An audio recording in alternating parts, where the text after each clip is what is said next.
Hey everyone, Jmart of JCat Gaming TV here. Today we are here with episode 3 of our MMORPG podcast, where we have been going through the journeys of 1997 all the way until present. Maybe talk a little bit about the future. For those that are new to the series, I personally have been playing MMORPGs for 20 plus years. Been playing them for about as long as I can remember. And today I am joined by my brother, Trauma. Hey everybody, well, I'm happy to be back.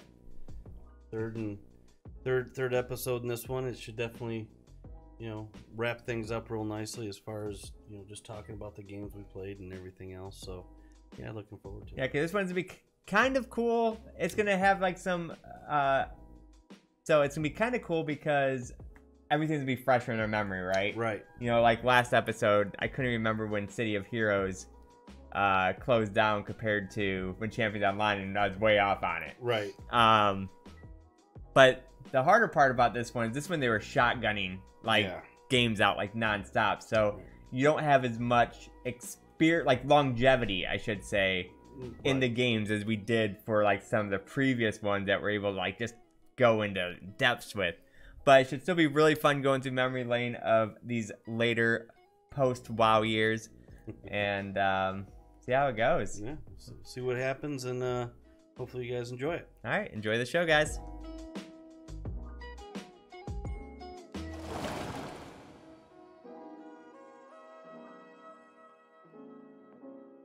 All right, so let's get started on the conversation. So this starts in 2011-ish, even though we do have a game that's before it, but since I didn't play it till later, we're going to bring that up later. Yeah. So this won't be in the exact order.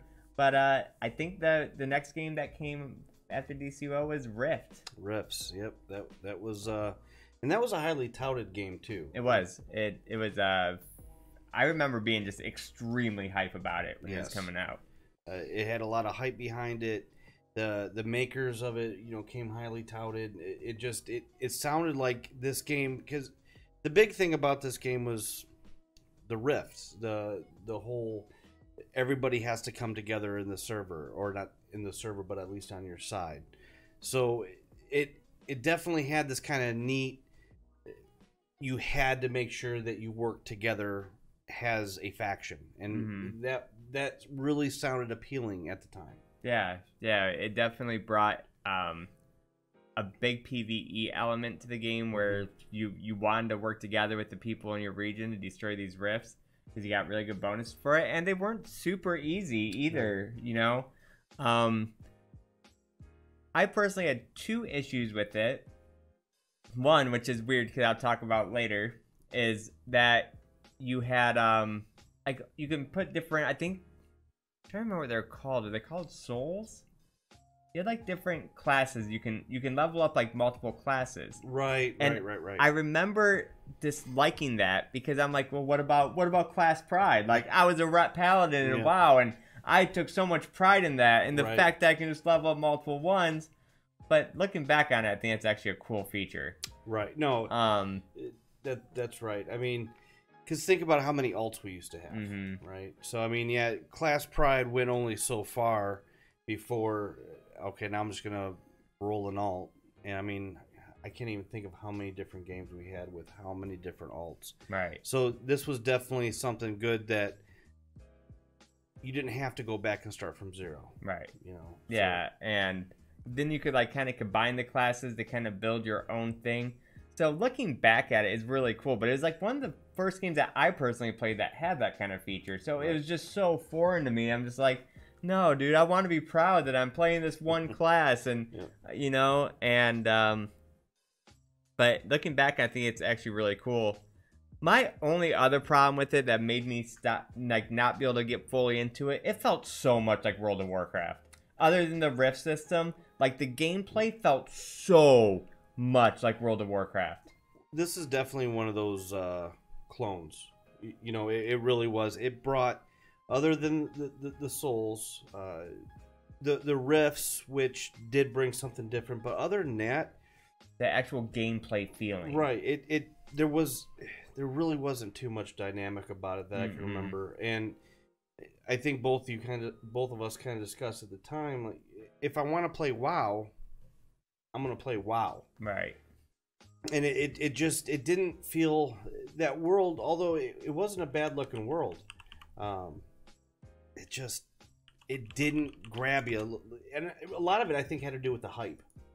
The hype was so large with it that it didn't really pan out. I think it was supposed to be kind of the spiritual kind of ancestor or whatever of EverQuest, and it just didn't. It just couldn't capture it. Like, I wanted to like that game because I remember playing it. I'm like, I mean, it's pretty good, but like I said, it just reminded me. It was probably the cloniest in combat wise that I felt out of any of the games. Like at least some of the other games tried to kind of innovate the combat, like Conan, Champions Online, even. Like some of the games they tried to kind of innovate. It brought something different, and this one, and even the riffs, and I still feel that it kind of ripped from Warhammer a little bit from their PvE the public stuff. quest, and they were neat, and I liked how they were supposed to. If you didn't take out the rift, they were supposed to get stronger and stronger. Although they never really, I felt like those rifts were never that epic. That pretty much you can go in there with a couple people and just take it out. Yeah, like they might have got more epic later, but unfortunately, I don't think I got that far to even know. Yeah, I mean, at that time I was still playing DCUO, so for me it was just kind of I'll try it because I'm still DCUO is so buggy. I'll try Rift, and it was just too WoW cloney for me. Right. I could not get behind it. Yeah, that was my problem with it too. 'Cause I remember that I enjoyed the world. It was pretty nice. The classes, even by themselves, even without talking about the souls, felt kind of cool. Right. But yeah, there's just something about it I just could not get behind. No. Unfortunately, and I think now the game has been sunsetted, right? Or is it still? I think it still exists. Does it still? I think it exists by the publisher of Archeage. Okay. Oh, yeah. Maybe you're right. It's funny, though, because I do remember when Rift came out, Tryon World everyone was so happy with Tryon World. Like, what an awesome company, and what a fall from grace did they take. Like, everybody ended up hating Tryon by the end. Between that, what they did with Rift, what they did with Archeage. Yeah. And it's really funny. Like, one of my favorite things about Rift, though, was when they came out as a subscription model. And then they went free to play. Yes. And the free to play brought what Tryon loved to do was put a lot of pay to win stuff into it. Yep. And then like around this time, every game was going free to play. So I can't remember the time date, but we'll say a while later, Tryon goes, "Hey guys, we have an idea for you. So what if we came out with the same game with no pay-to-win elements, and you can pay $15 a month, and we'll call it Rift Prime." Everyone's like, "That's genius. That's genius." Like, that's what the game originally was, and you guys all complained. And, this is definitely a subject I want to talk about a little bit after we get done with the final game, in the future games, but that's definitely a pet peeve of mine. It's how did everybody complain about paying $15 a month at the time, and all of a sudden they're geniuses. Yeah, genius. They've rewritten the book. Yeah. How did they come up with this idea of $15 a month? It must have came down from stone tablets. I don't know. I don't must have been. Yeah, I mean, it's crazy, but Rift just never captured me, and some of it could have been overhype, absolutely. But yeah, it was just nothing. It fell flat for me. Yeah. But then the next game that came out, which was probably one of my most anticipated games, was Star Wars: The Old Republic. Especially from us being big Star Wars Galaxies fans. Right. And that game, I didn't give too much of a chance again. Although the story to it was... I've always... Next. I rarely ever read a story in a game. I think in all my years of World of Warcraft, I don't think I've read one quest in the whole game. I couldn't tell you any lore from that at all.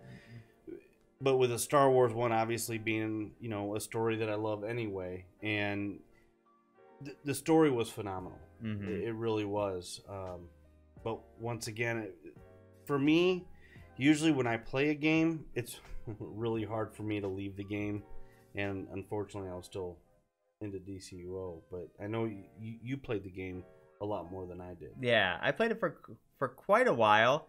I enjoyed the story. I think one of the hard parts were for people like me or Trauma that were such big Star Wars Galaxies fans is it was totally different. Which isn't necessarily a bad thing, but when you just close down like my favorite game of all time, right, and this is supposed to be what I play next, even though they never promised it'd be anything like Star Wars Galaxies, it's not their fault. No. They never said, oh, this is Star Wars Galaxies 2.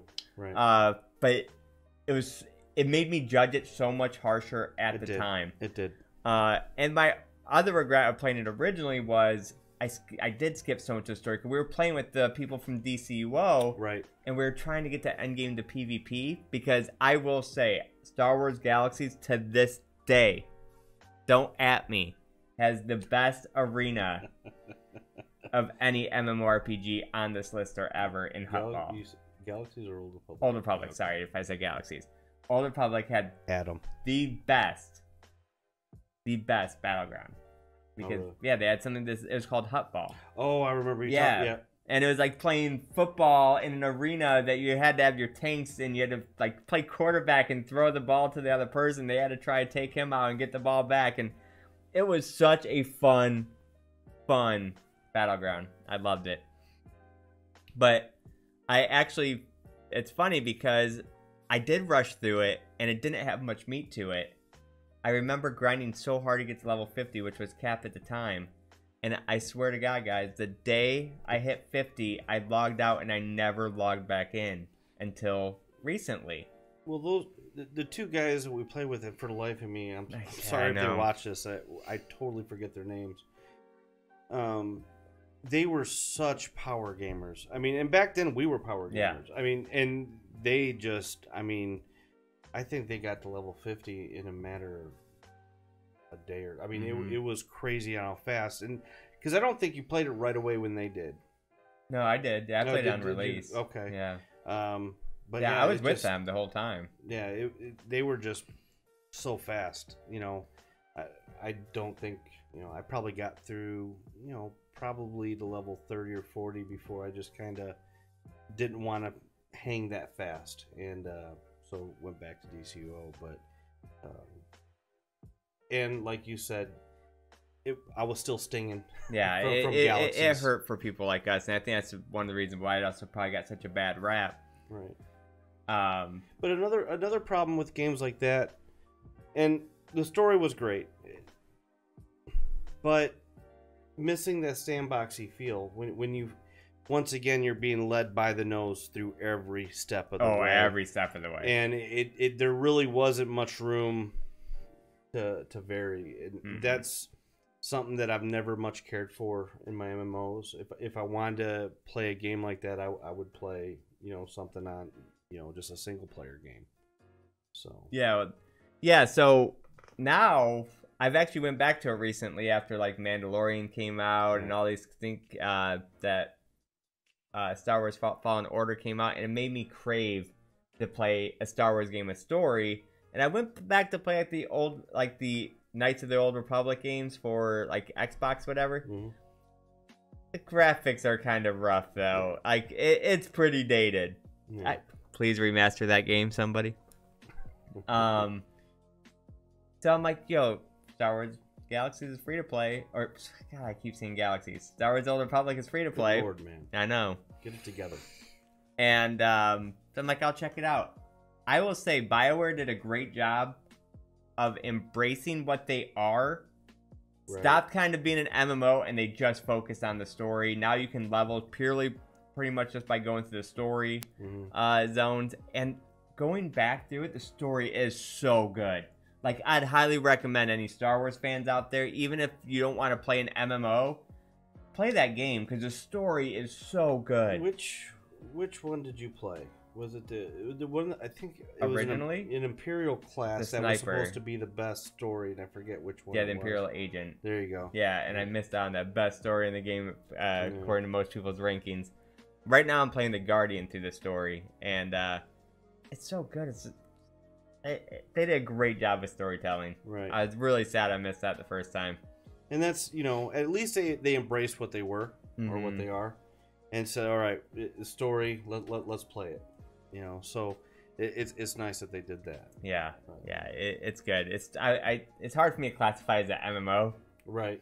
But it's a great story with other players running around. Yeah, basically single player, but with other people you can kind of chat with. Mm-hmm. So. But yeah, then the next game that we played, which I really enjoyed it, even though my wife does not remember playing it with me, so it wasn't memorable for her because she definitely did. But was Tera. Tera was definitely, they tried something new. And I totally applaud them for it. They used a reticle, so you actually had to aim where you were hitting. And I really thought that was a nice change of pace. Yeah. It made you more involved in the combat. Yeah, and it had great aesthetics to it. Yes. Like, yeah, it just felt like a really cool game. I enjoyed that game thoroughly. What ended up ruining it for me was... We were on a PvP server, open world, and I can't remember what town it was, but in that game, it wasn't sandboxy. No. So it kind of led you through the zone. But there was this town that the only way to exit was from 2 bridges. Yes. And all people would do is just camp that bridge. So you literally could not progress through that game. No. Like the server we're on, unless you were part of a big guild or something. It was the most frustrating experience to go through. It was even more. It was worse for me than Stranglethorn Val or Ungirl Crater. I mean, and actually that was pretty much probably a rage quit. Yeah, same with me. It was because I was enjoying the game. I loved the combat, but to nonstop get ganked at these 2 bridges, and it didn't matter what time of day it was. You get on at 4 o'clock in the morning, and there's still people camping this damn bridge. And you didn't really get anything for killing somebody. Not a thing. Other than just literally ruining someone else's time. And that game was really short-lived for us just for that reason. And some parts of me kind of regretted it a little bit because that was a combat kind of what I was looking for.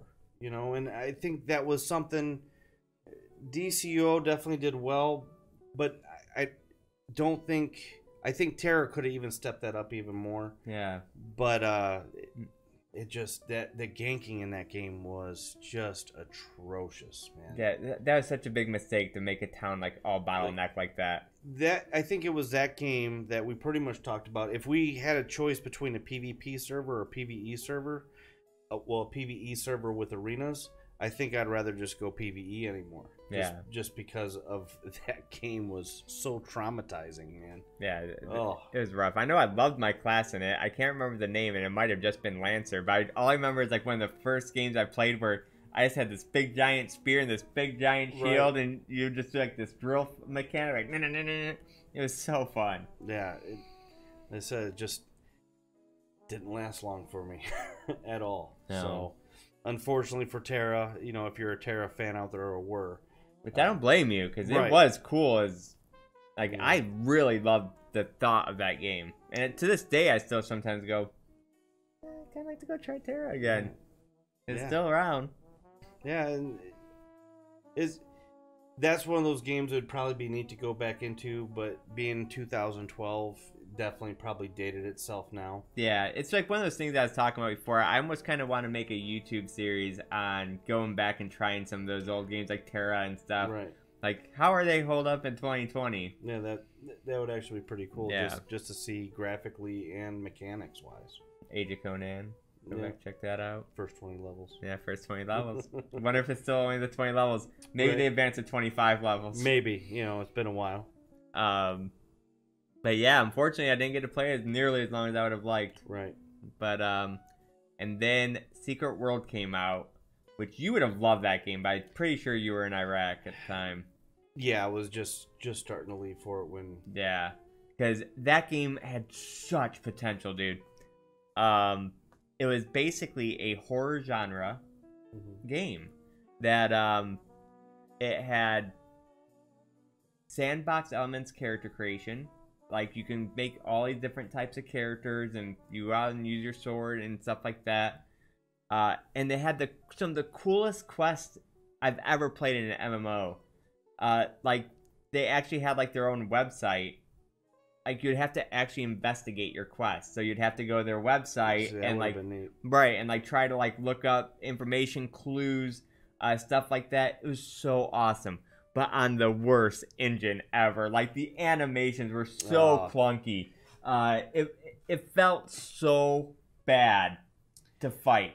And that's one of those things, I never thought I'd ever really be a graphics snob. Yeah, right? But this isn't even graphics. It was just the engine. Well, the animations and everything else, if there's bad animations, it almost kind of ruins the immersion for you. I could almost deal with bad graphics, but I have a hard time dealing with bad animations. Right. Because the graphics, the world was really cool. Right. And the graphics were good, but man, fighting felt so clunky. Yeah. I mean, you're using a shotgun, and it doesn't feel at all like it killed your immersion so quick. I remember talking to you about the game, and you said how much I'd love it, but yeah, my wife, she'd never really even heard of the game. She remembers me playing it, but she never really saw anything. So I showed her a current video, and she's actually talking about she wants to try it just because it's so cool. It's like this big horror game in an MMO. And I love the horror genre in general anyway. And, so that game would probably be, right up my alley. The only thing that kind of sucks about the new one, because I think it's called, like, Secret World Legends now, if someone can correct me if I'm wrong. But they did take out the sandbox element of building your character. Now it's just like you pick Warlock or whatever. But yeah, it's a cool game. But I didn't get to play it very long for a few reasons. One, I could barely get past the animations. And two, just I had nobody to play with. Like nobody was playing it for whatever reason. And that's weird because with MMOs, I've got lucky a couple times when it came to going to a game by myself or staying in a game by myself, finding a really good guild. But it's really hard to get started when you start the game by yourself, even though it's an MMO. It's like there's plenty of players out there. All you gotta do is just go meet a couple. Yeah. But for some reason, it used to be so much easier, like back in the olden days, because you were so forced to communicate. Right. Now that you're just not forced to, there's like you just don't. Yeah, really. a lot of the questing doesn't require. Basically you'll meet somebody during a dungeon or something like that, or a raid. And then maybe if they seem cool, you might go in their guild. And for me, I don't know what it is. I've always had a hard time leaving a guild if I join it, even if I don't enjoy it. Right. So, until finally it's like, all right, I'm done. I'll find another one. But it takes a while for me to get to that point. Yeah. So, with that game, I could imagine playing it would be hard. Yeah, and plus now you don't even need to ask advice from people in game. You have a question, you just go to your other monitor and hit Google. Right. But yeah, it was cool though. And then the next big game that came out is Guild Wars 2. Now, Guild Wars 2, I think when I was a contractor, folks, not military. But when I was supposed to go out there, I think I got delayed, and I think I came back.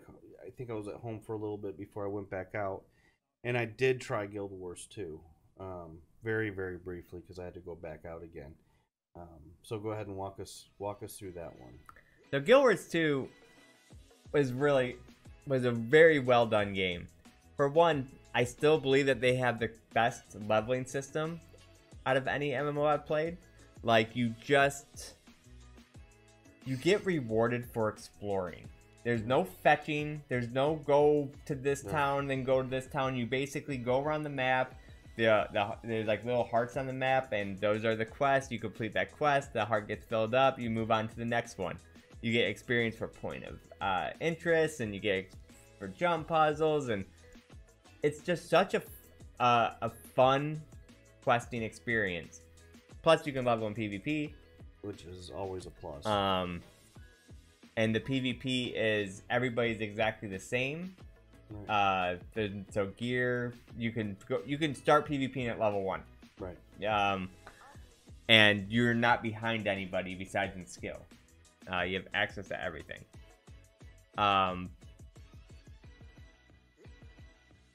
it was cool with the classes because there's so many different combinations because your abilities change depending on what weapon or whatever you're using. So it's very cool. My only problem with the game was the end game.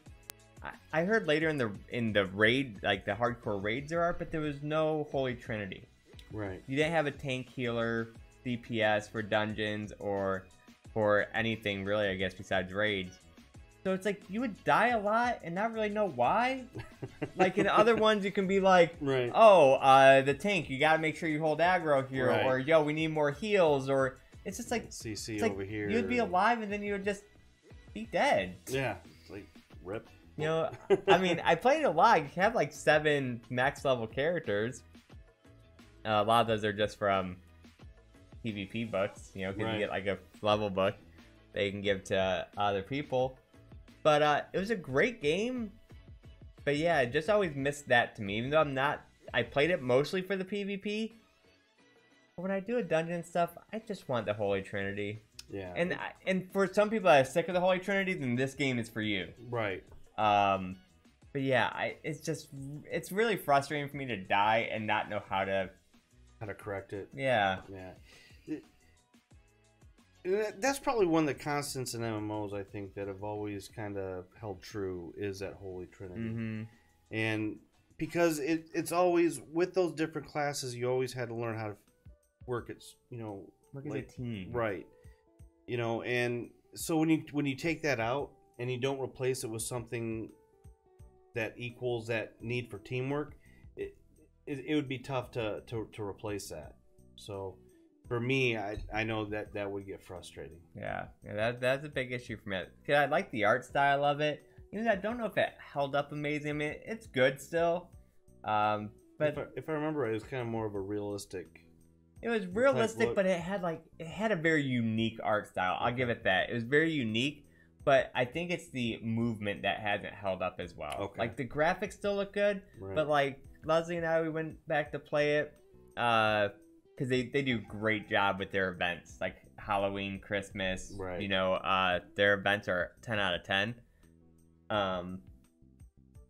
And we went back for like the Halloween event, and it felt clunky. Right. Like the movement, everything just felt clunky. Like it almost felt like you had poor frame rates, but we have good computers, Right. Yeah. Yeah, it's just I don't know if that held up very well in my opinion as far as that goes. Okay.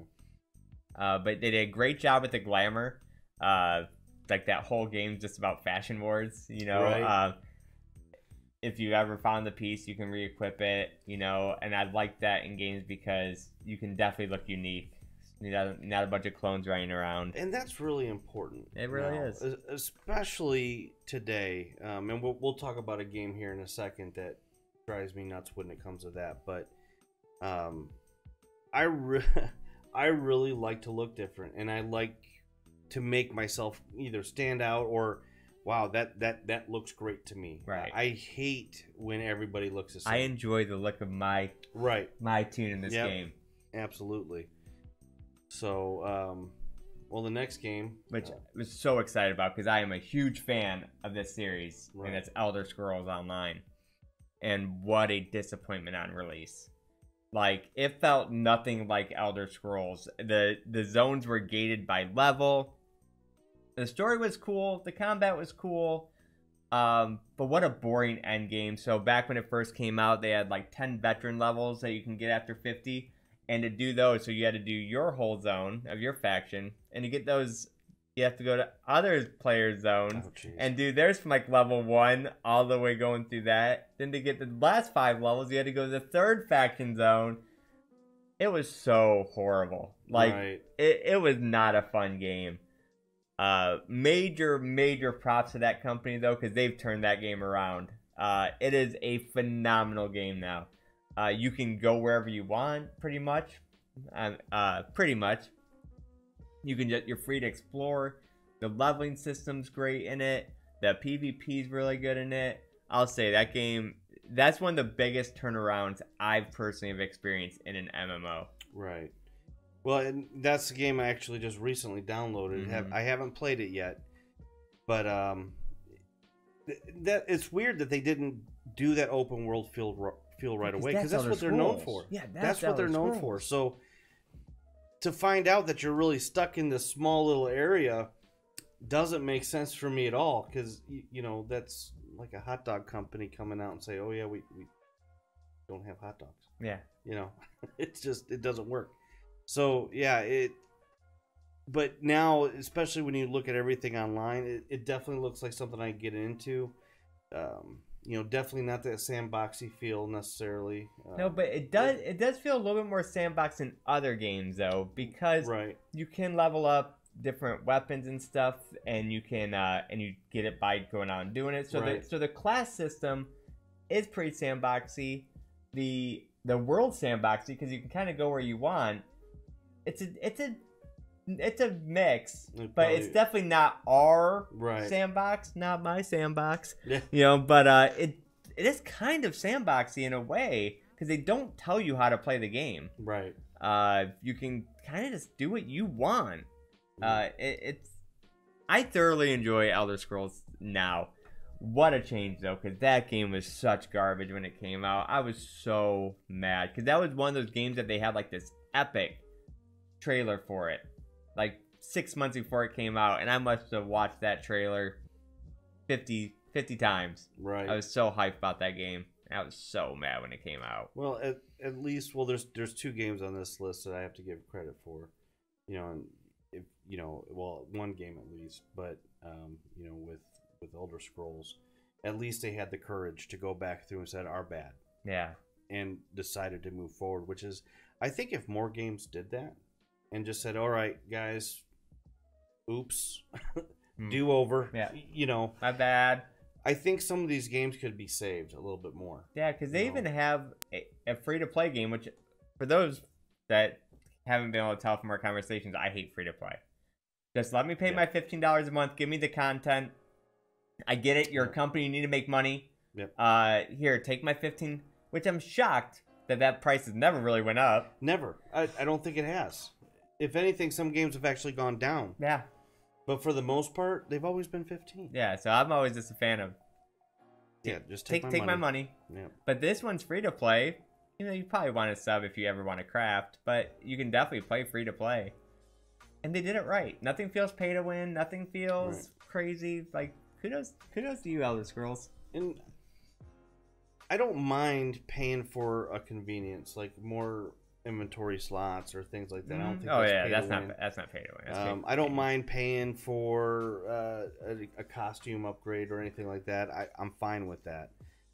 I think that's a good thing. Yeah, I'm okay with cash apps. Right. As long as it's not. As long as it's not pay to win. That to me is, which is, you know, we'll talk a little bit again at the end, but it kills a game for me. But the next one, is my biggest crush. See, and I didn't get to do this one either. This is the game that made us start streaming on Twitch. WildStar. What an awesome game. Way ahead of its time. I still believe if that game came out today, it'd be huge. It was very cartoony with amazing humor in it. But a lot of people hated the art style, but looking back now, it's just kind of like Fortnite, which one of the biggest games in the world. It was a lot more hardcore. They brought back 40-man raids, which I really don't agree with. 40-man raids, they're too much. 20-man, you can still get a hell of a challenge experience. 40-man, a lot of times you just fill in those last slots with just anybody that will come. Right. You know, and then take their staff. And, well, you gotta raid more. You gotta raid more. So I think that was a mistake. And they did not do a good job with their servers. Like, it was a lot of issues.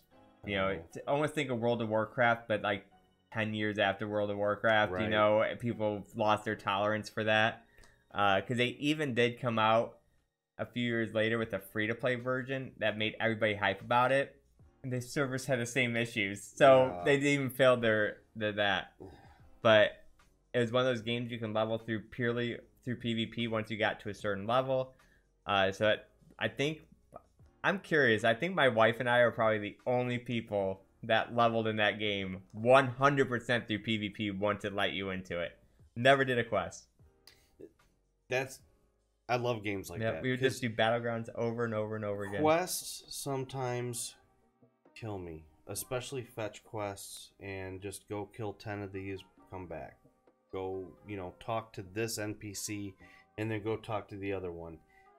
That can tend to get very, very tedious to me. And so it's nice, games like that where if I can level by PvP, believe me, that's what I'll do. Yeah. Yeah, but the combat was outrageously fun. We're talking about like the whack-a-mole thing. Yeah. Well, there'd be like two ways of doing it. One, it would just go like some of the heals that you didn't really have to cast on anybody because it was all like Twitch combat. Right.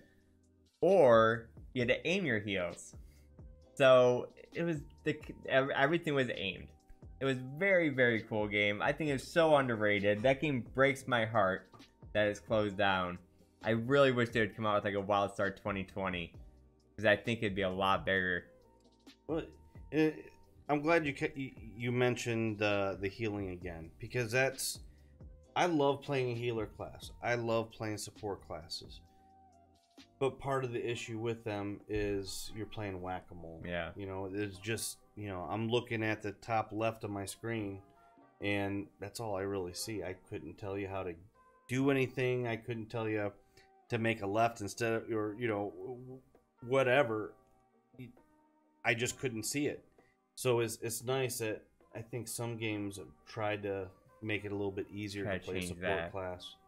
Yeah, because it's just not fun staring at health bars for long periods of time. But yeah, that game is like one of my biggest sadness. Like their housing system was cool. I mean, it was we don't really like. It was kind of instance and stuff, but you could do so much stuff with your house. It just made it cool, and you could put dungeon entrances at your house. Oh, so there was a purpose of them. Right. But yeah, what a cool game. Yeah, I'm kind of bummed out I missed out on that one. You shouldn't be, because then you'd be just disappointed. I was saved. You're saved from sadness. But yeah, that was the first game my wife and I ever streamed. It was a WildStar. We used to put this electro swing music to it.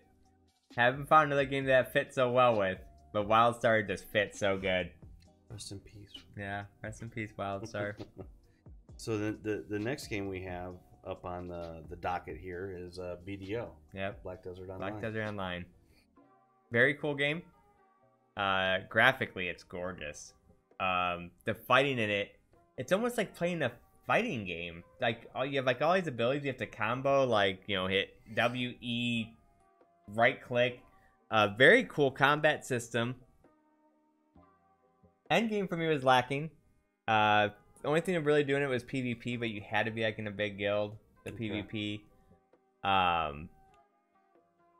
There was no dungeons, no arenas, no anything like that. Major pay to win. Well, okay. No, I take that back. Major pay for convenience. Like, so convenient you almost felt like you had to do it. Okay. So I can't say it's pay to win because in this game, it's like, you're grinding, you're killing things 300-400 at a time. Or, like, not at a time, but in a session, just really quickly, too. Like, pulling, like, 10 of them at a time. When you're in a grind session, you don't want to be looting. No. So you get a pet. Then the pets, they have like a 10-second timer before they can loot again. So you get a second pet. Then you realize it's still not keeping up. You get a third pet. Now these pets aren't cheap. They're like $15-20 each. Then all the costumes in the game, everyone looks like identical. Terrible. Yeah. Unless you buy a cosmetic. And that cosmetic, you also get bonuses for, like 10% more XP, and you get this and that. So not only are you going to finally look cool, you're going to get bonuses. So you almost feel like you're obligated to buy that because the whole thing to do in that game is to grind your levels. So you want that XP boost. Well, and that to me, I think is a little bit of pay to win. That's beyond, it's so borderline. That's because you're able to advance your character faster than somebody that doesn't get it. In theory, in my opinion, that's technically convenience because it's nothing you can get in the game without, like, to me, technically pay to win is like, you want the best store in the game, you have to pay money. Technically, if you have the time, you can get experience in the game. You're just getting it faster. but it's borderline. Like it's Yeah. so. That's why I call it so major pay for convenience that you almost feel obligated to get that convenience. Right. Yeah, I mean, I think I get the whole, I buy the sword for $20 and nobody else can buy it unless they have the sword.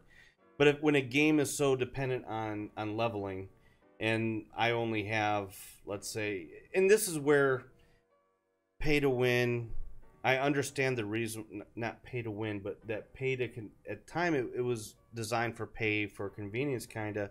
I only have 3 hours a day to play. Well, I can spend some extra money to keep up with the Joneses.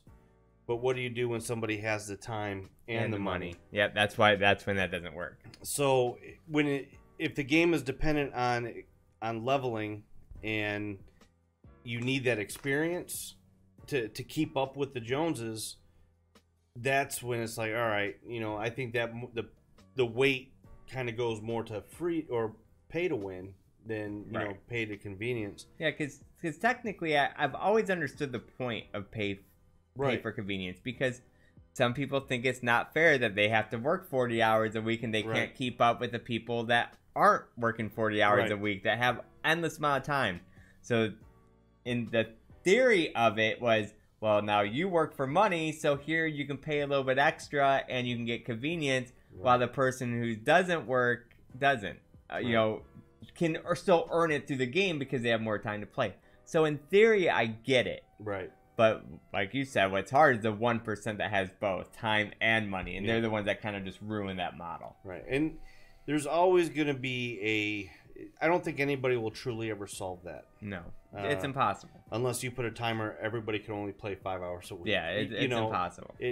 So I get where pay to win, for major convenience, anything like that comes from.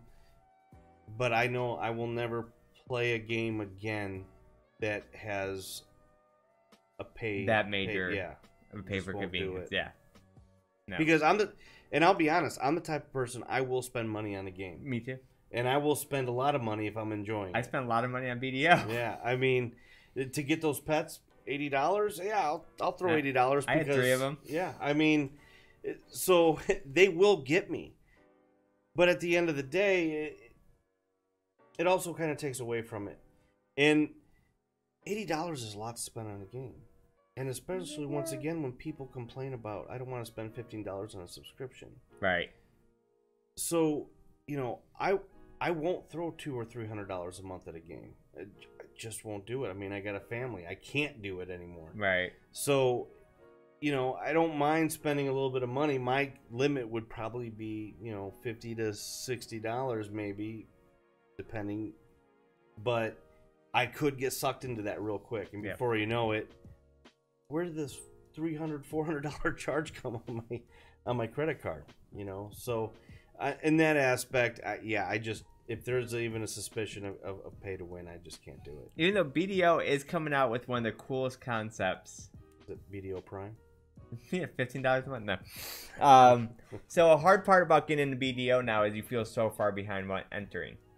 More MMOs need to do this. So what they're doing is they're coming out with something called seasons. So there's a lot of other games, I don't know if you've experienced them too much, but like Path of Exile and stuff, the game you just keep resetting yourself. Okay. So BDO is doing the same thing. They're coming out with these seasons. So you play in a world apart from everybody else, and you advance faster, stuff like that. At the end of the season, your character gets transferred to the real world.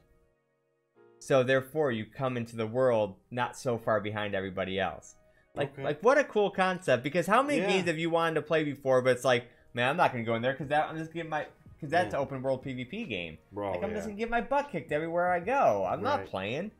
Brilliant. No, that's actually a really neat feature. That would definitely be something, especially if a game's been out for a while. Right? Yeah, it's been out for 5 or 6 years now. So, oh no, I'm just too far behind in that. I'll never catch up. I'll never even be in the top 10% or 15%. So I'm going to give up on that. So that is a great way.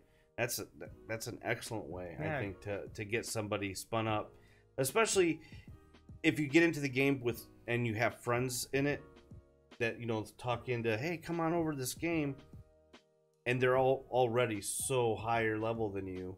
So now you're trying to play catch up to them, and you just feel like I can't. So that's cool that they have that. I think that was pretty brilliant when I saw that they're coming out with that, and they have already said that necessarily everything won't translate the same, so don't be mad. Like, because now you're talking about balance issues. But what if you went on this server and got so much stuff, right? And then you went to the main server, now you're ahead, because they don't also want to make it feel like it's obligated to do it, right? You know, so I have to give that company credit. Grant you, they're kind of greedy. But they're always coming out with new classes that brings people back. They're brilliant at keeping people interested in their game. Just enough to keep you hanging on. Right. Because like, even though I don't really play it that much anymore, every time they come out with something new, I'm kind of like, I kind of want to go back and play. Let me go spend a couple $100. Yeah. Yeah. So they're brilliant. And I would like to see games do that more. Mm-hmm. New classes, retool, revamp, kind of make it fresh again, especially after a couple of years. Give me a reason to come back. Yeah. Especially after I'm done with your content. Especially when you enjoy the game. Right. So yeah, that's neat that they do that. Yeah, they do a good job with it. So the next game on our list is a game that actually came out way earlier. Right. This is the one that was like way out of order, but I didn't play it until way later. And that's Final Fantasy XIV, which is a current game that I currently play, right. And I've been playing for like 2 years, going through. That's another game, though. I didn't play it, so I can't comment on it like I did with ESO, but what a comeback story. You know what? I don't care what you think of the game. I applaud that company. I really do. Because that game came out, man, it's like almost unplayable from everything I read. That's why I never tried it. Right. And how do you come out with Final Fantasy and have it that flawed? I mean, that's one of those IPs that should not fail ever. So to have that flawed of a game and for them to say, all right, let's stop. Guys, we're shutting this thing down. Literally shut down the game for like a year. They didn't make people try to work through the bugs. They didn't try. They just said, our bad, we'll be right back. Mm-hmm. That's the other one on this list that I give them full credit for. That's great. Even when they shut it down, they did it so epically too. Like, they came out with this big story about Bahamut breaking out of the sun, and they put this big giant cutscene in it to take down the world, and then that's why A Realm Reborn came out a year or so later, was the aftermath of all that. So they even did it creatively. Right. I mean, kudos to that company. It's a good game too. Like, the graphics are great. My only personal things with it is I'm not a big story guy. Like we were saying before, I don't think I read a quest in World of Warcraft, and that game forces the story upon you. Well, when I came home, that was the first game that you said, okay, come play this one. And I logged on, and the story, forcing me through that story, it killed the game for me. Even when you could buy the story skip. The story skip, by time because I haven't bought it. Because then you get so overwhelmed too once you jump into that. It turned me off. But the game, I thought the graphics were great, and even if you're a story person, great. Because I even read some of the story on the game. The story's phenomenal. Yeah, the story was... So before people are like, oh, but the story's great, I get it. I just personally don't play MMOs for the story. I usually play single-player games for that. But their story's phenomenal. I love their major cutscenes. My problem is there's just too much in between the major cutscenes. Like, for some reason, I'm the hero of light, and I'm going to fetch you coffee. Right, It's weird. See, and that's something that drives me crazy, is too many cutscenes, right? So even when Sassy and I were playing Gears of War, you're finally getting into the game, you're having a good time, cutscene. You do a little bit more cutscene. And I'm not playing a game for that. And that's something I felt one, like you said, here I'm the hero of light, and I'm supposed to be this epic guy, but I'm gonna go deliver a message for you. Yeah. And then go clean your pots. Right, and cutscene, and now you walk to this person, another cutscene. Yeah. I'm not playing the game for that, and kudos to anybody who does. I'm definitely not downing the game for that, but for my personal taste, it was just too much. Yeah. So I had to hang up my hat. But I did like the gameplay. I like the animations. Good game. Yeah. Just not my game. Yeah, what keeps me interested in the game is their end game rating and stuff. It's so well done. Right. And I'm not even a big PvEer. It's actually the only game I've ever played purely for the PvE. The PvP in it's a little, but a little suspect. Yeah, the PvE in it, those fights are so flippin' epic, and you feel so satisfied when beating them. Just the way you move. Like I was a black mage main for like the most part, and they just put all these like hurdles in it. Like this is a game that makes you move constantly, and a black mage needs to stand still to cast. Right. So you have to master this whole thing of how do I stand still but yet move out of the way to do everything. Every class feels unique and different. Or I should say job, because there are jobs in that game. Right. Every job you take feels like a totally different game. Like, I give them much props, and even the story is great for people. It's just not my preference. Yeah, 100%. So, 100% highly recommend the game, especially if you like story. Mm-hmm. But the end game rating is so well done. Yeah, that's like I said. I was impressed. I really was, but I couldn't get over the cutscenes, man. And graphically, oh no. They did an amazing job. Yeah. The graphics of the cutscenes, the graphics of the regular game. I've watched you play it. It looks fun, but I can't get over. No, I get that. The story, that was and tough then, for me. like you said, part of the thing of leveling is actually learning how to play your character, and then getting a new ability, and then learning to master that and what that's for. So when you buy the story jump. Now I'm just given all this stuff, and I have no idea what to do with it whatsoever. So you almost feel like you're starting over, and I couldn't do it. I don't know what it was about it, but yeah. And honestly, I wish they would kind of rework at least the first part of the game. I think that's what chases a lot of people off, right? Because of how slow it feels early on. It really does. Like they do it for a reason, because the combat's complicated in that game. Like that game. It's not like a game that gives you six button combos. Right. Like, I have 40 buttons on my screen. I use all of them. Right. So they do it intentionally, but I think a lot of people leave that game waiting. The zones were. I really liked the zones. Oh yeah. I mean, they all felt different. It had a lot of character. Yeah, it's a gorgeous game. Yeah. So.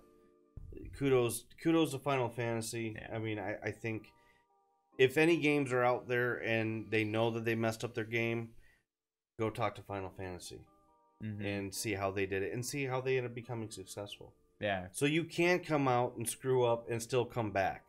It's just a matter if you actually want to. Yeah, you totally can. And yeah, I love that game. I currently play it. Yeah, it's one of the games I currently play. It's great. So the next game up, Albion Online. Yeah, Albion Online.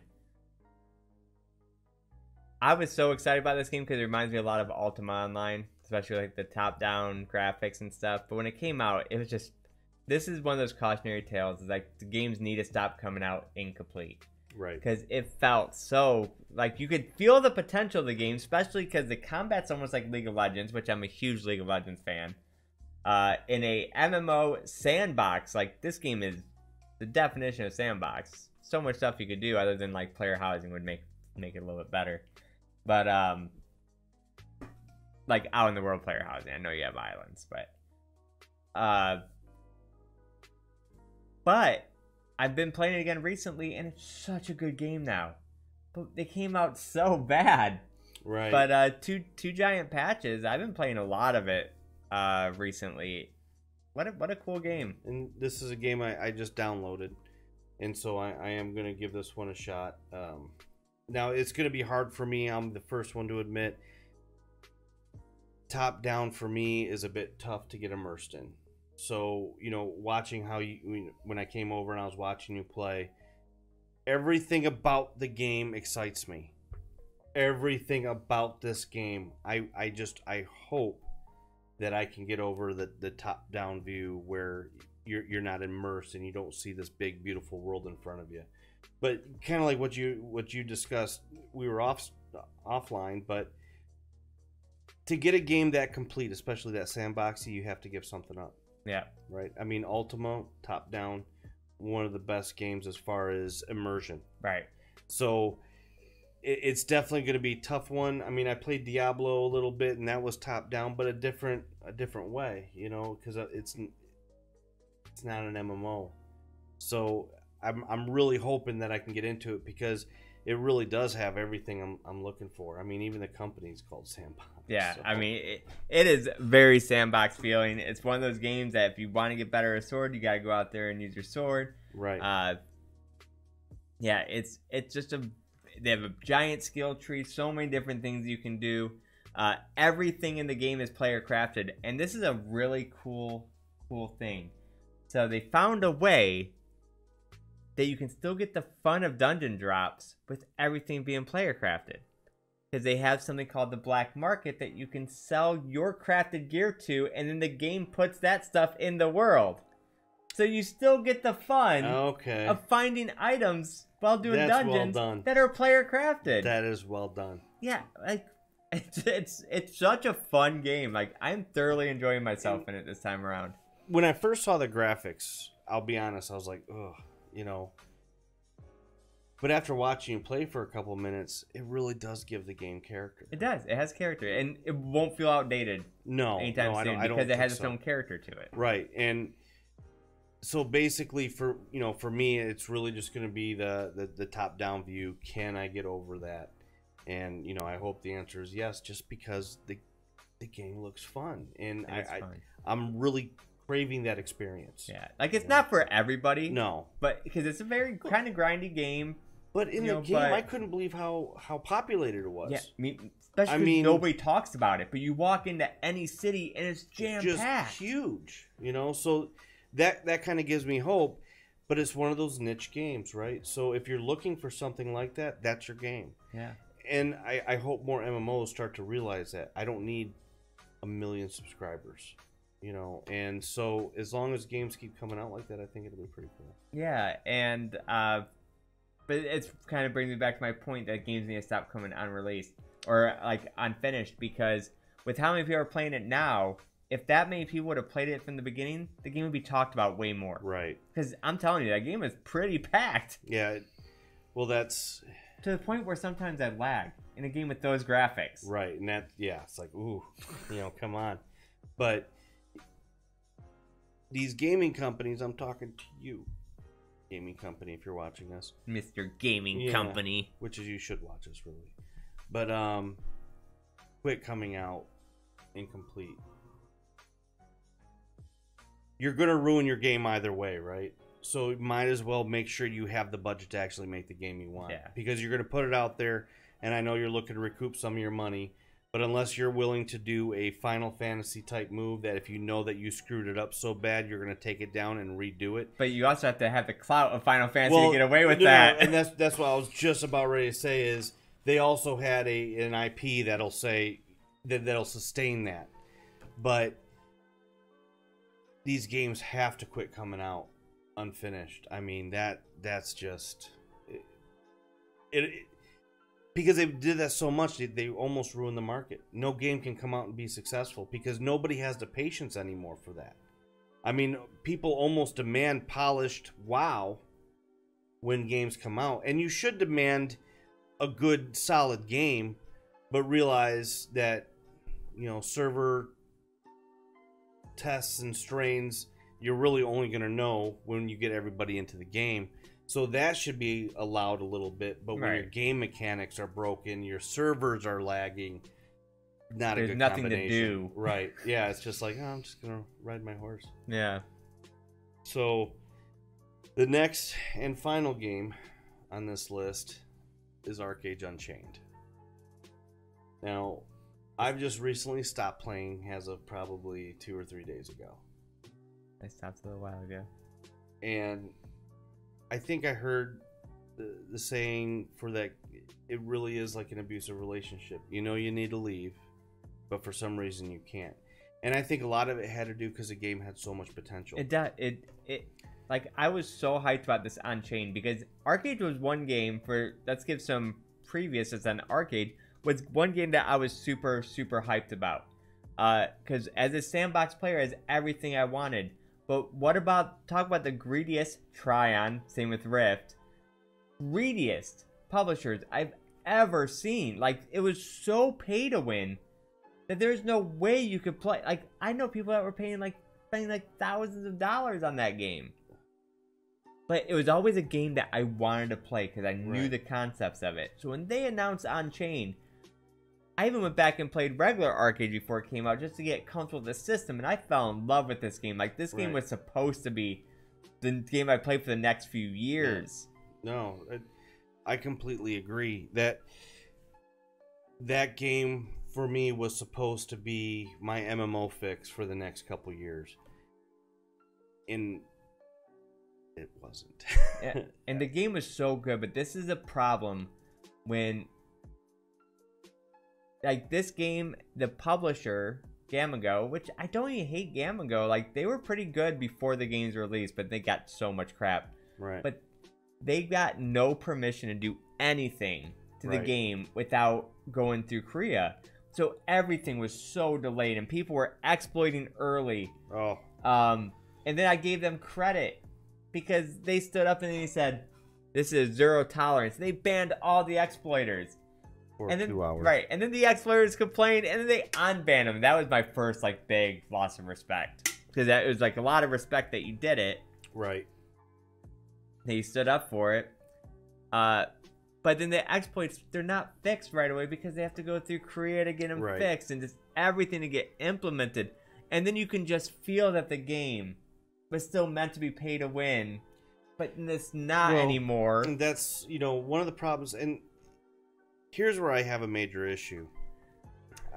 And this is a game I was actually waking up at about 4:30 in the morning to play.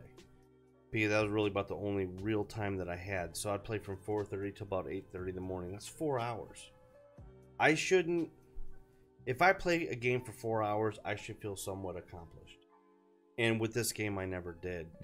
Because the problem is with the game, one of the pay to win aspects was, well, if you can't make this particular battleground, or if you can't do this many things, you can just pay for it. Well, the game quit being pay to win, but they still left the same schedule. So I was never online to be able to do a Golden Plains battle. Right. That's, you know, up to 6,000 plus honor every day that I was missing out on. So while everybody else were piling up gems on their armor, I was just kind of sitting there going, that would be awesome if I could do that. Yeah. And the game is so dependent on Farmville. You know, running packs is extremely everything's boring. time consuming. Yeah, and you know what? I did like that fact when I first started, because everything you did, especially, I didn't think I'd like the labor system, and I actually grew to like that, because every choice you made had real impact. What do I want to do for this, or what do I want to do for that? And then, you know, you had to come up with this labor to silver ratio, and that was all very interesting to me. The player housing really just felt more like a mat sink. Yeah, because you should have just made everything farm plots, because that's really what you needed. The house was really pointless except to put a bed in so you can regain labor, and put a little chest in there. But other than that, there was no point of decorating it, because you wouldn't want to waste anything on decorations, because you had to gold was so valuable, which is something I liked about the game. I did too. Yeah, everything was like, it's a core concept. I loved it. Right. I'm telling you, in that game, every decision you made, you had to think about, because you were spending some form of currency. Right. If that currency was labor, if that currency was time, if that currency was gold. Everything had such big choices. But when everybody, or when a big core of people exploited early that you would just not be able to recoup that time. Yeah. That's what killed it for me. And it was between that for me, but also, you know, once again, I played a healer. For one, that game is very, very, very tilted towards the 1%. Absolutely tilted towards the 1%.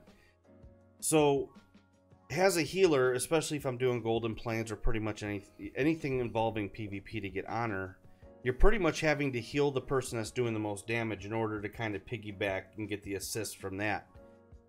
So everybody's only healing the top armored people, the ones with the highest gear score. The other ones are just fodder. What's that? The other ones are just fodder. Right. You know, so I'd be upset, you know, if I was trying to play a DPS class. Hey guys, give me some heals. The heals to me in that game is one of the worst heals I've ever. So many things, you know, your one heal that's supposed to go to everybody just goes to random. It doesn't go to the people that need it. Your AoE heal isn't all that great, and everything else is just single person heals. So that one single person with the highest gear score, they're the ones getting the heals because those are the ones that the healers are using to get their own honor. Mm-hmm. And it's that game is just. You know, I got to the point, I'm playing 4 hours, I'm still not getting anywhere, I'm nowhere close to it. The game is dying real quick. Yes. We're on Ruiner, and that server is pretty much feeling like a ghost town. We started on Win, right, and literally would be sitting in queue for 6 hours for like 2 weeks. Because like I get the first few days, and there was no queue forgiveness or whatever. Yeah, so if you got kicked, which the game ran like crap, so you constantly get kicked, you wouldn't be able to just get right back in. You have to wait another 6 hours. Right. So we dealt with that for 2 weeks, because I know those type of games that you want to be on the popular server, because those games are pointless to play on a dead server. Yeah. So we put up with it for 2 weeks, but you know, at the time I was streaming it. And I would start my stream up, play for 40 minutes, crash the desktop, and then I have to end stream because unless you want to watch me in queue for 6 hours. Right. And then especially for somebody like me that just can't log on at any time, if I got kicked out of a queue, I would call my girlfriend up and say, hey, can you log me in to queue me up because I'm on my way home from work? You were just living your life by that queue. Oh, yeah. Like, I wouldn't even feel comfortable eating. Like, I'd have to go upstairs, eat, take a few bites, come down, and make sure I tip my button to stay in game. The thing that kind of cracked me up is that one live stream they did with Gamingo said, okay, well, we fixed the queues, so now if you get kicked out, you won't lose your place after the queues went away. Of course. I was like, well played there, Gamingo. Yeah, well played, Gamigo. And I started disliking Gamigo more once the game came out. They were very straightforward, and they're very talkative before the game came out, but when people started complaining, they shut up real quick. And Archeage to me will always be that game that had so much potential, but they just didn't do anything with it. And I'll never play a game where the publisher has no permissions again. Right. I mean, I'll never do that again. No, that's horrible. Because I invested a lot of time in that game for that while I was out, and I felt like that was all wasted. You know, and the only reason why I even played it up till now is because I was really jonesing for an MMO. I miss playing. I really do. That's how come I'm going to give Albion a try until hopefully New World comes through and that does something. Man. We need that game to work. Yeah, no. We need that game to work. That brings us to the next segment of the future is, so some games I'm looking forward to is New World, which we do. As an MMO community, we need that game to succeed. And I know there's a lot of mixed opinions on it right now. The stuff comes out. And I'm not even saying, like, as a fanboy, like, oh, yeah, come on. But we need a big company to succeed on an MMO to get other big companies back in this market. Yeah. Because no big company wants to touch them anymore. I mean, really, we skipped from, like, 2015 to now, because between 2015 and now, it's been all independent companies. Right. Right, and unfortunately, those independent companies don't have the firepower. No. They just don't have that money to grab grab the audience. Or they need a release early to make up to help develop the game, and people judge it too quick and this never come back. Well, what's even unfair now is if a game does decide to do a beta, people get in the beta. Now you know you're into a beta. You know you're beta testing. The game's not complete. Why go through and trash the game because the game isn't complete? Yeah. It's a beta. It's not supposed to be. You know, so that's the thing to me that... Yeah, because, like, you know, I don't even mind paying for the beta, because no. when I was young, all those games that, we like... would die to get into beta. Like, there are games that have been like, yo, I'll happily pay $35 if I can play this beta. Right. So I don't even mind, like, that aspect, but a lot of people, it's just weird to me. So, like, right now I'm playing a game called Temtem, which is an MMORPG that just released, but it's early access. And it's like a Pokemon-like MMO. Day one the game comes out, right? They have server issues. People are going to Steam and just ripping it apart. Right. For one, every MMO on day one is going to be crap. Right. Alright, two, right next to the purchase button, it flat out says this game is early access. If you do not want to help test this game, don't buy it. Right. So what gives you the right to go complain? Right. Like, yeah, oh, I'm a consumer. I spent money. I have the right to complain. In this aspect, I don't think you do. No, because it said right there, buyer beware. Right. And, you know, that's something I would love for... And let me say, 3 days later, the servers are running smooth as crap. Right. But, like you said, there's no game that's ever come out in the history of MMOs where the servers were running perfect. Not one. No. At least not any successful ones. Yeah, not any successful ones. But I think another thing I would really... I hope the community does is they get back behind subscriptions. I hope so too. I hope we go back to that. One of the problems not having a subscription in a game is the company's just not going to have the money to keep giving you new content that you're asking for. And I don't mind paying $15 a month, especially when people are buying from these cash shops hundreds of dollars in other things. Why wouldn't you want to pay $15 a month, if anything, to support the game that you hope that keeps coming out with new content? Yeah. And then they don't come. Let's say they don't come out new content. Let's say if it's just, you know, buy the game and then you can play like Archeage, and then everybody's upset. Stuff's not getting fixed. They're not coming out with new content. Well, you're not paying for that new content, right? You know. So I really do hope that the subscription model comes back, because the games that we've looked back on in this list, most of them were subscriptions that we have fond memories from. Yeah, most of them were subscriptions. Because I always like to reference, whenever I talk about, like, even buy to play games, right? MMOs, I like to reference the 80s gyms. Right. In the 1980s, there was a gym on every corner, and they were all offering lifetime subscriptions or lifetime memberships. Right. So many people got these lifetime memberships, but then the gym wasn't making any money after that. Right. So how many gyms closed? You know, it's not a.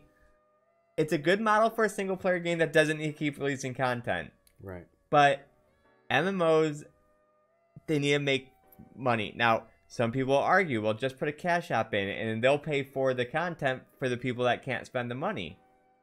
The problem is, though, if you're a company that only has a cash shop, what are you going to be working on?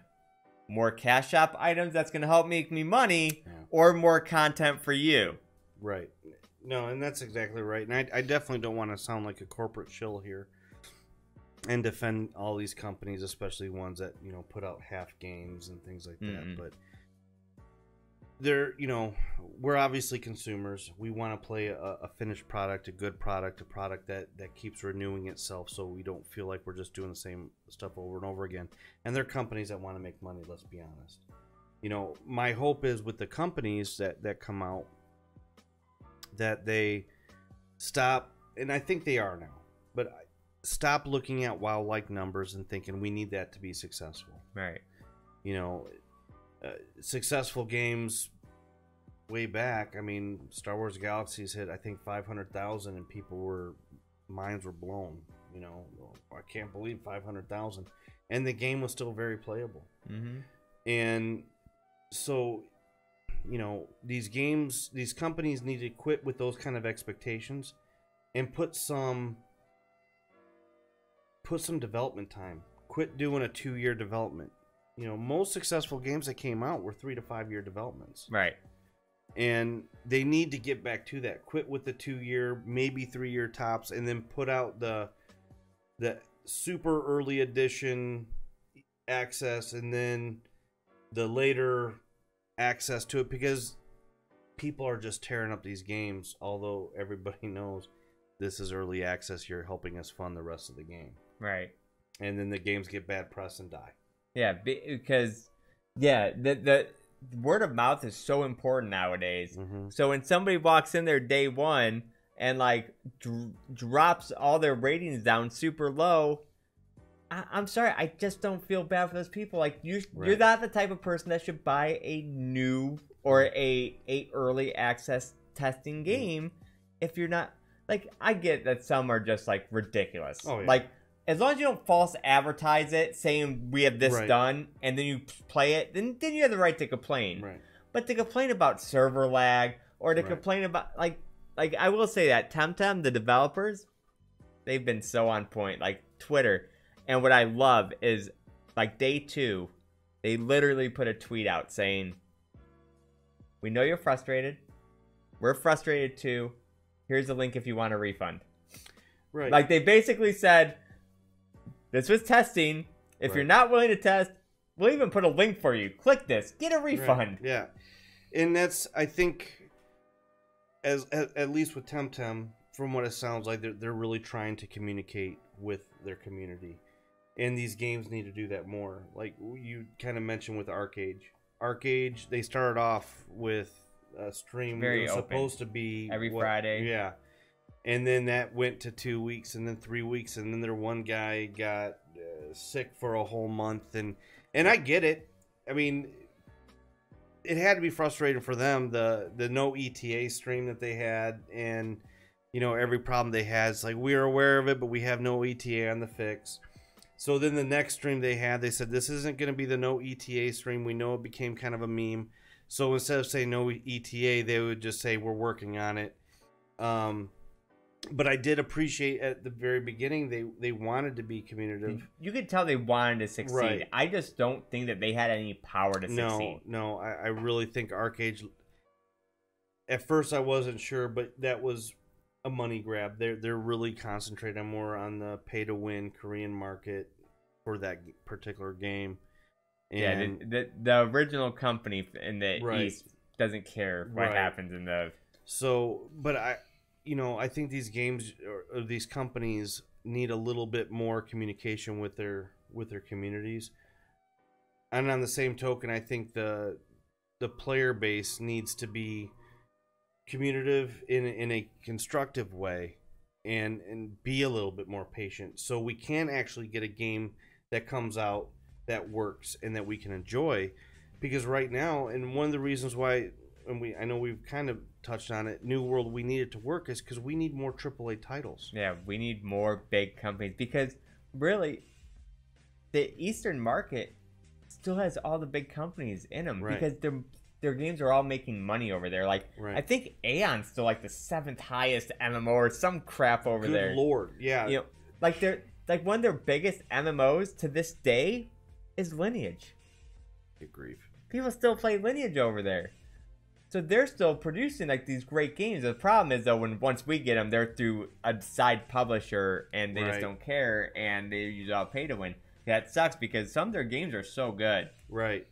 Because they still have big companies making them. It's just our publishers for those games are all terrible. Right. And so that's why we really need this to take off. And I'm not saying everybody go out and buy it just because. I'm not saying to go out and buy it, but just as a community, we don't need to go buy it. We just all need to be hopeful that it succeeds. You know, and definitely give it, you know, the benefit of the doubt. Guys, there will be server issues when it comes out. I can almost guarantee it. And it's funny because like New World, they're coming out with so many different things that at first was turning me off on the game. Right. Like ooh, that don't sound good, or oh, that's too different. But don't we kind of need something different? And we do. We really do. Yeah. So, and I know the initial reports on it wasn't good, and a lot of the people that did test it came back and said that they were actually listened to. So that's a good thing. Yeah, and so many people are mad right now, and this is the problem, is that this is such a small percentage of people. Right. So they just changed the way the PvP system works. It was supposed to be an completely open world PvP game. So they just recently changed it where now PvP's opt-in, and you can't be PvP to level 10. And then there's going to have these big 50v50 battles over things, so it's more controlled PvP, and so many people are mad about it right now. But do you know why they had to do that? Because people, even during the beta, were camping the beaches. So all these new players would be coming in and dying right away. What successful game company is going to allow... No, could you imagine just walking into a game and people that are ahead of you are just... It's a bridge. I was about ready to say it's Tera all over again, and I think, like, if you want to go play Rust, go play Rust. You know, if you want to go play one of those survival games, right? This isn't supposed to be. This is supposed to be an MMO, right? And that's, that's gonna be an issue when you do open world PvP like that. That, especially now, people just want to go out there and grief. And the problem is, most of those griefers don't end up sticking with the game. No. Right, so they do their damage, like, all right, it's no fun, nobody's coming in to play anymore, so I'm done. So all those initial griefers pushed away all the people that probably wanted to play. So, that's one of those things. I've been torn for a long time on open world PvP or just arenas or specific PvP zones that necessarily you never have to go through unless you want a PvP. Yeah. Because it's become so prevalent. Yeah, like, I don't think nowadays you can do that completely open world PvP in an MMO. Like, games like Albion did it pretty well, where there's different tiers of zones, and the highest tiered zone to get the highest resources is open world PvP, but you don't have to worry about that when you first spawn. Right. Like, the problem is everyone, or that percentage wants to be just ruin other people's time. Right. You can't camp people on a beach when they spawn as a level 1. It's like, why? Do you not want your game to succeed? Right. Because no one's gonna play that. But the problem is they don't care because they're not gonna plan on playing it long. And then. But the problem is though, then they're so loud and vocal because like now people even come in my stream chat. Oh, did you hear they ruined New World? How? Right. Like, were you really part of that percentage that really cared about camping people on the beach? Or are you just hearing so much negative press from the people complaining that all of a sudden your mindset is that it's ruined? Right. And like I said, I hope they can try to fix that PvP. The thing, like you said, another thing that Albion does well is if you PvP and you're out there ganking, there's going to be consequences. In any of the, and I think besides in the highest of zones, right? And I think that games need to get back to that a little bit. And you're gonna chase some player base away. You're gonna chase those initial people that are gonna buy the game just to grief. But I think who's gonna stay are the ones that you want to play, the ones that are gonna be loyal and play for a while, and pay for all the new updates and everything like that. So I think there has to be some kind of balance. Yeah. When it comes to, if you want open world, you can't go. There's only one town you can go into, because all the other ones won't allow you in because you're a dreadlord. And that's exactly what Albion Online does. Right. Yeah, like if you get such bad reputation, you can only go in black zones, and black zones are the ones that have open world. You can't go into any other town. You can go to one town. Right.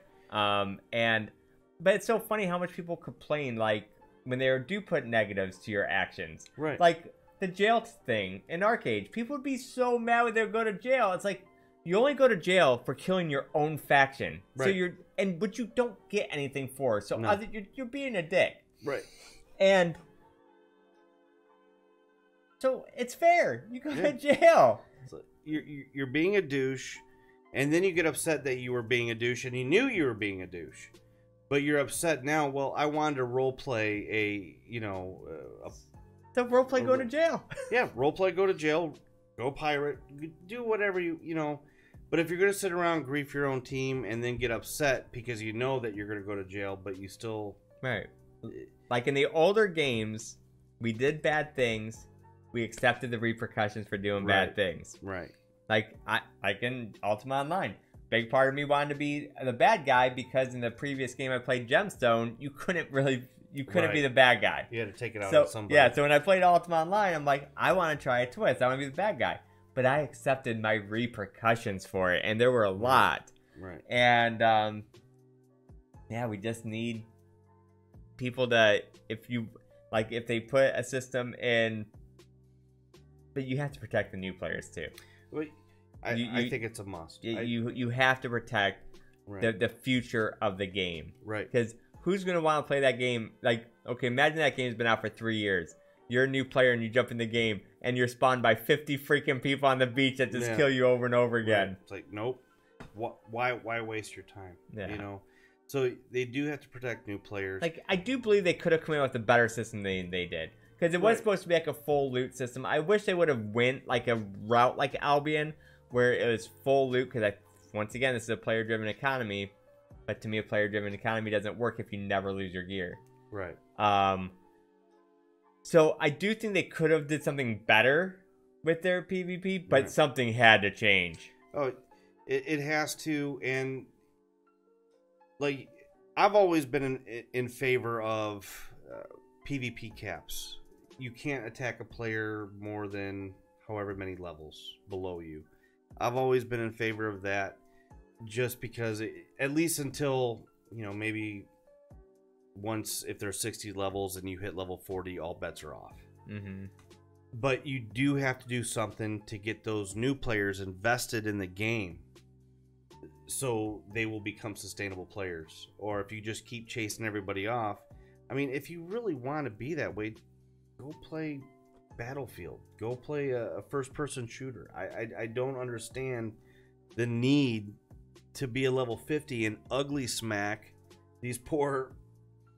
newbies. Yeah, one level. You're not even getting nothing for it. Right. It's just you're coming in like and it's I've never understood that. Never understood either. But hopefully things will work out for this game because we need it to. Yeah. And see what happens. Let's hope it works out. But we went quite a bit over for our last episode. So I hope you guys enjoyed it. We're able to throw in quite a bit for just what we want from the future, what we think's good about the industry right now, what we think's bad about the industry, and hopefully everything works out. So let us know in the comments. Like, comment, subscribe. Let us know in the comments, what are you guys looking forward to future MMOs? Any of your opinions on what we've talked about, because we know a lot of this is very a lot of these opinions are very up in the air. Like, you see people on total both sides of that aisle. No, absolutely. And but keep it civil. Yeah, please keep it civil. But this has been a lot of fun. I know MMOs have been a big part of our life for a long time, and will continue to be so. But hopefully we'll find something else to do. I know that I would like to talk about old Nintendo games, old retro gaming. Yeah, retro games, kind of what really turned us on and turned us on to the gaming world in general, and how it changed. So I think there's plenty of content yet for us to bring you. So. Yeah. Well, and thank you for joining for this podcast, because it has been a pleasure going down memory lane of all these MMOs. And this will be the final MMORPG one for now. Who knows? Maybe in the future more games come out, or maybe we can get some new reviews. We'll figure something out. Yep. That's been a pleasure. And thank you guys all for hanging out. Love you guys. You guys are the best. And you guys have a wonderful night. Enjoy your gaming experience. Peace.